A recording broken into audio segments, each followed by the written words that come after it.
Assalamualaikum warahmatullahi wabarakatuh. Salam sejahtera bagi kita semua. Perkenalkan saya Brian Febsiuren, mahasiswa Universitas Siber Asia, program studi PJJ Informatika. Baik, pada kesempatan ini saya akan mempresentasikan jawaban dari tugas mata kuliah Data Science, salah satu tugas untuk memenuhi ujian akhir semester dari mata kuliah Data Science kelas IF 402 dengan dosen pengampu yaitu Bapak Syahid Abdullah SSI M.Com.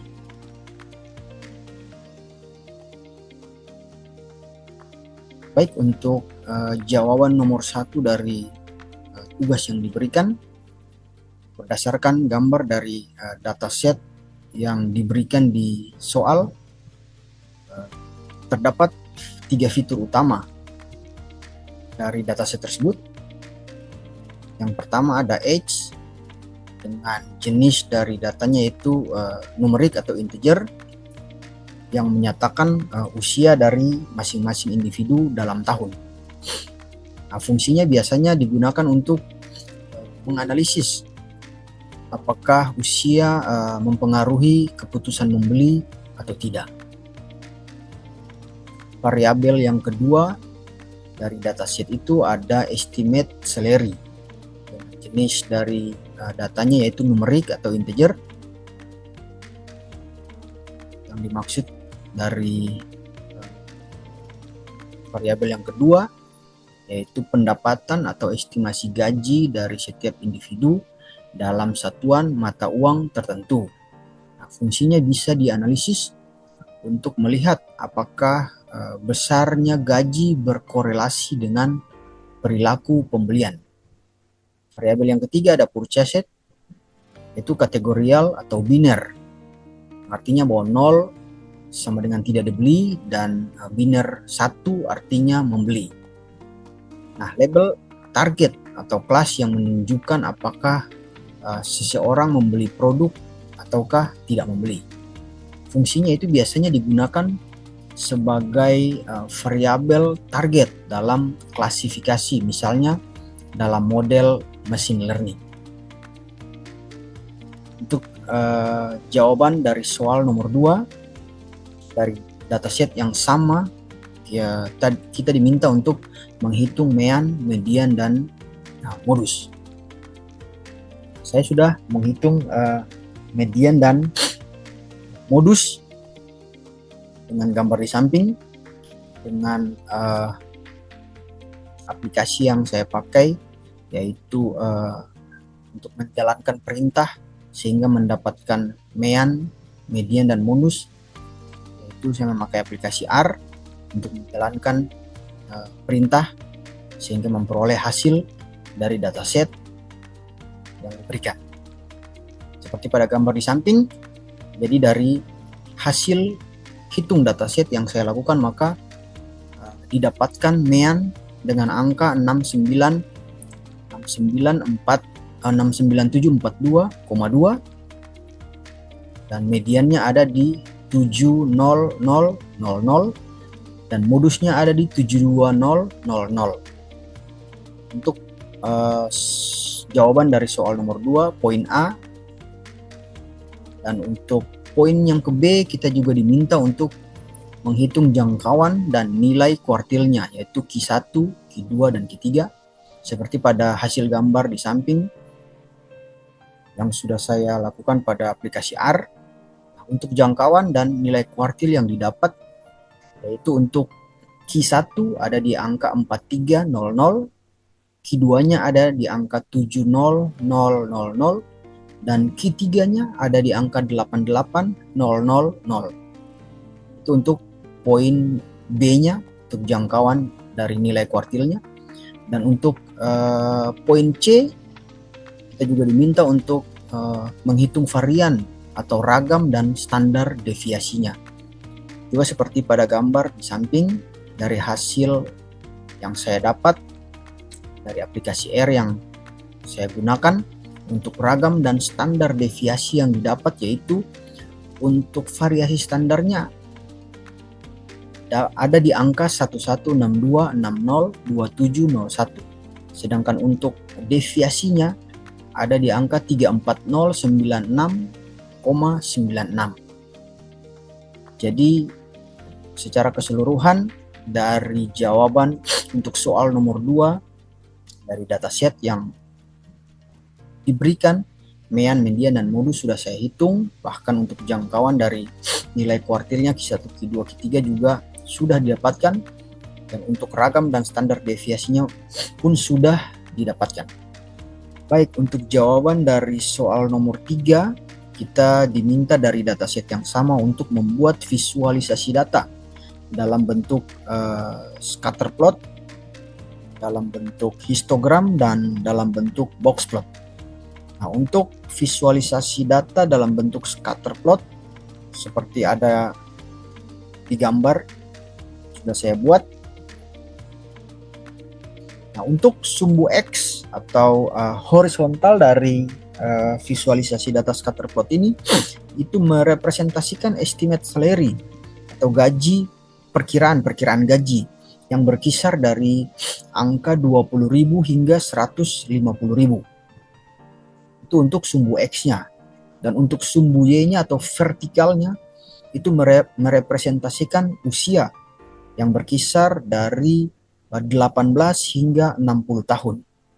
Jadi untuk setiap titik dari visualisasi data scatter plot ini mewakili satu individu dari dataset dengan posisi berdasarkan usia dan gajinya. Itu untuk visualisasi data dalam bentuk scatter plot. Berikut untuk visualisasi data dalam bentuk histogram. Untuk histogram X, label X itu menunjukkan bahwa nilai dari variabel X yaitu estimate salary atau perkiraan gaji. Sementara untuk label Y-nya atau frekuensinya menunjukkan jumlah data yang berada pada rentang nilai tertentu. Jadi itu untuk histogram X, ada label X dan label Y. Nah, untuk histogram Y, label X-nya atau Y-nya menunjukkan nilai dari variabel Y, yaitu kemungkinan besar adalah usia dari setiap individu. Untuk label Y atau frekuensi itu menunjukkan jumlah individu yang berada dalam rentang usia tertentu. Demikian visualisasi data dalam bentuk histogram. Visualisasi data yang berikut yaitu dalam bentuk box plot. Untuk box plot X seperti gambar di samping, sumbu Y atau vertikal itu menunjukkan nilai-nilai variabel X yang tampaknya berada dalam rentang antara 20.000 hingga 150.000.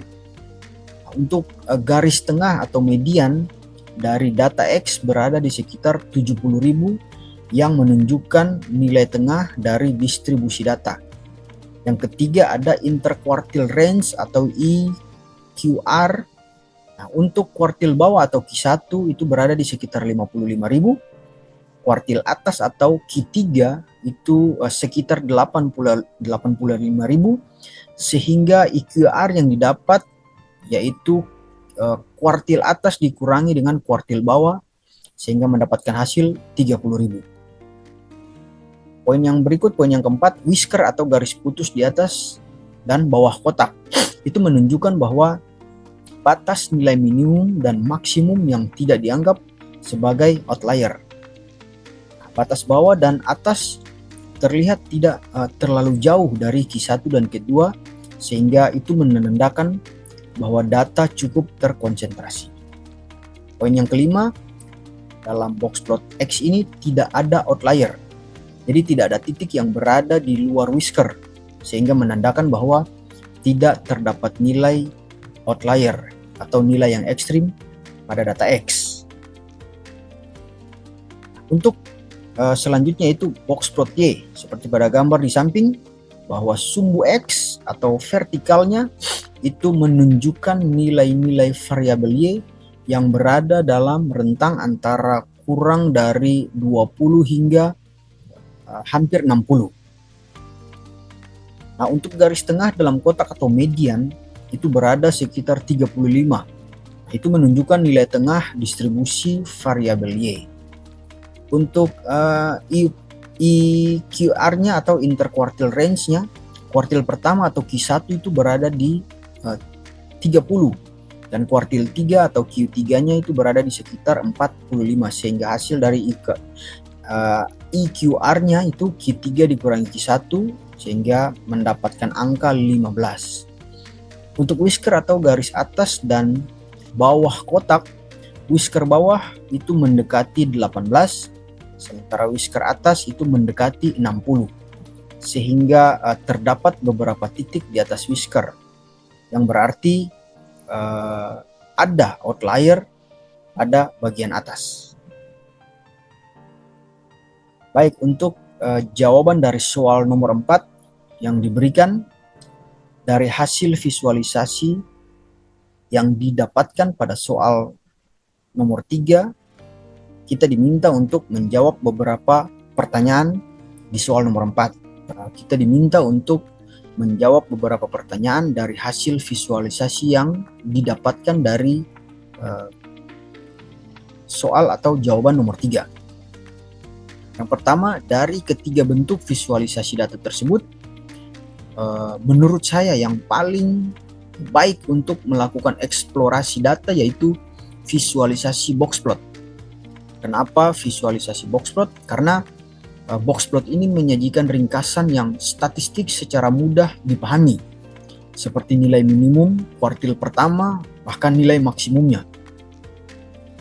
Nah, ketika menganalisis lebih dari satu variabel, box plot sangat praktis karena bisa menampilkan banyak variabel yang berdampingan untuk dibandingkan sebaran dan median dari box plot itu.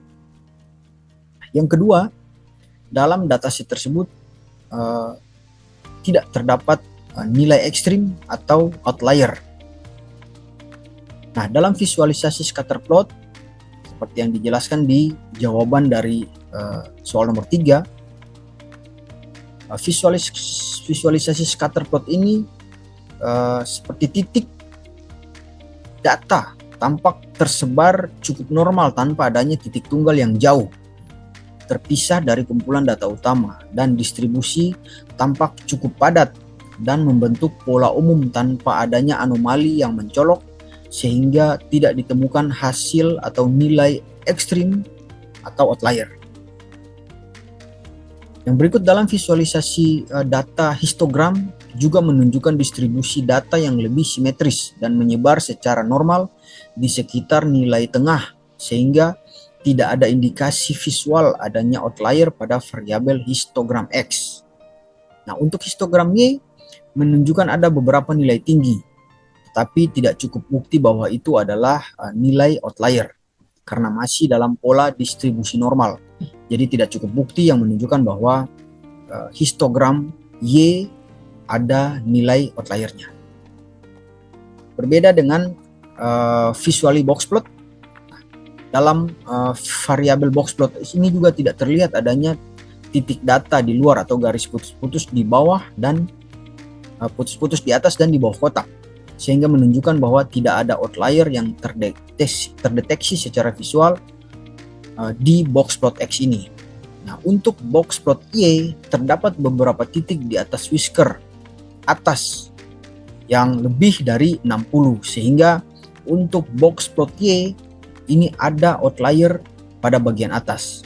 Jadi untuk visualisasi data box plot, untuk box plot Y-nya itu terdeteksi adanya outlier pada bagian atas karena di beberapa titik atas itu ada whisker yang lebih dari 60, sehingga box plot Y ada dan bisa dikategorikan ada nilai ekstrim atau nilai outlier. Demikian persentase yang bisa saya sampaikan pada kesempatan ini. Mohon maaf apabila ada salah-salah kata yang saya sampaikan dalam mempresentasikan hasil jawaban saya. Kurang dan lebihnya pun saya mohon maaf. Sekian dan terima kasih. Assalamualaikum warahmatullahi wabarakatuh.